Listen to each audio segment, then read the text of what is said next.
Prado Chaves. Bom dia, doutor Luiz Fernando. Obrigada por nos atender nessa manhã de quinta-feira. Bom dia, eu que agradeço a poder contribuir. Doutor, quais podem ser os benefícios dessa medida do reconhecimento facial, principalmente no metrô? Essa é uma medida sem volta, né? A gente vai, quanto mais a tecnologia evoluir, mais a gente vai ter novas tecnologias aí sendo utilizadas para finalidade de segurança pública. Ao mesmo tempo, a gente tem que ter uma cautela especial com a privacidade e proteção de dados pessoais, né? É um assunto muito em voga agora no Brasil. A gente tem uma legislação específica que vai entrar em vigor no ano que vem para regulamentar essa questão da proteção de dados pessoais. A gente tem o Senado discutindo a inclusão do direito à proteção de dados na Constituição Federal, né? Como um direito específico lá da Constituição Federal. Então, ao mesmo tempo em que essas medidas elas trazem sim benefício, é inegável que trazem benefício para a segurança pública, o debate tem que acompanhar essa questão de privacidade e proteção de dados pessoais. Eu até queria te perguntar isso, quais podem ser os riscos para as pessoas, né, para os cidadãos comuns? Existe aí uma interferência nesse direito de privacidade das pessoas? Como que funciona essa questão de coleta dos dados e também de segurança desses dados? É um ponto que precisa ser muito bem delimitado pelo metrô, pelo poder público nessas atividades.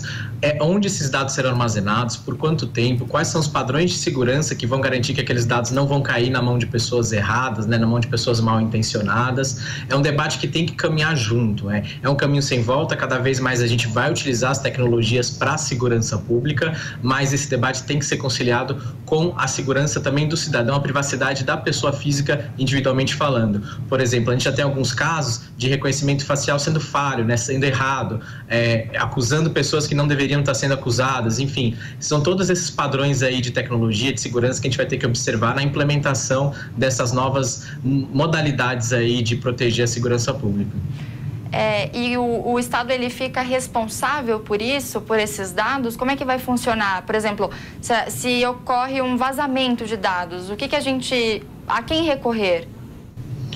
Ótima questão que você pontuou, porque a nossa Lei Geral de Proteção de Dados, né, que vai entrar em vigor no ano que vem, ela tem também disposições que aplicam ao setor público, mas ela ainda está muito focada na iniciativa privada. Por exemplo, atividades de segurança pública não estão nem previstas nessa Lei de Proteção de Dados. Ela fala, olha, eu não vou me aplicar, essa lei não vai ser aplicável às atividades de segurança pública, isso vai ser objeto de uma regulamentação específica. Ao mesmo tempo, se uma base de dados dessa vaza, por exemplo, obviamente as pessoas têm o direito, sim, de buscar uma indenização, de apresentar uma reclamação perante a Autoridade Nacional de Proteção de Dados. A gente vai ter no Brasil, muito em breve, um órgão específico para lidar com esse tema da proteção de dados pessoais. Isso mostra que o nosso direito à proteção de dados no país, ele está caminhando, ele está evoluindo, e todos esses debates, né, quanto mais a tecnologia evoluir, mais a gente vai discutir direito à privacidade, direito à proteção de dados. Muita gente fala, Luiz, a tecnologia vai acabar com o direito à intimidade, com o direito à privacidade, esses cases aí que a gente vê, essas notícias que a gente vê não estão acabando com a privacidade. Eu já vejo por outra questão, né?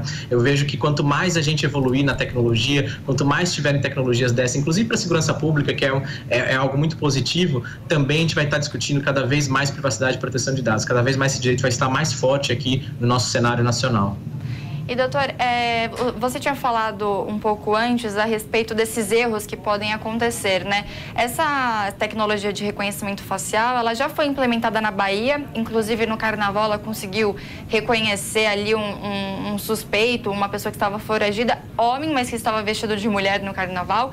E também houve agora no Rio de Janeiro um caso que, na verdade, foi um tropeço da tecnologia, né? Ela apontou ali uma mulher como também foragida, mas, na verdade, não era a pessoa que estava sendo procurada. Nesse caso, como que a pessoa... O que fazer diante dessa situação? Porque, querendo ou não, a imagem dela também está sendo prejudicada, né?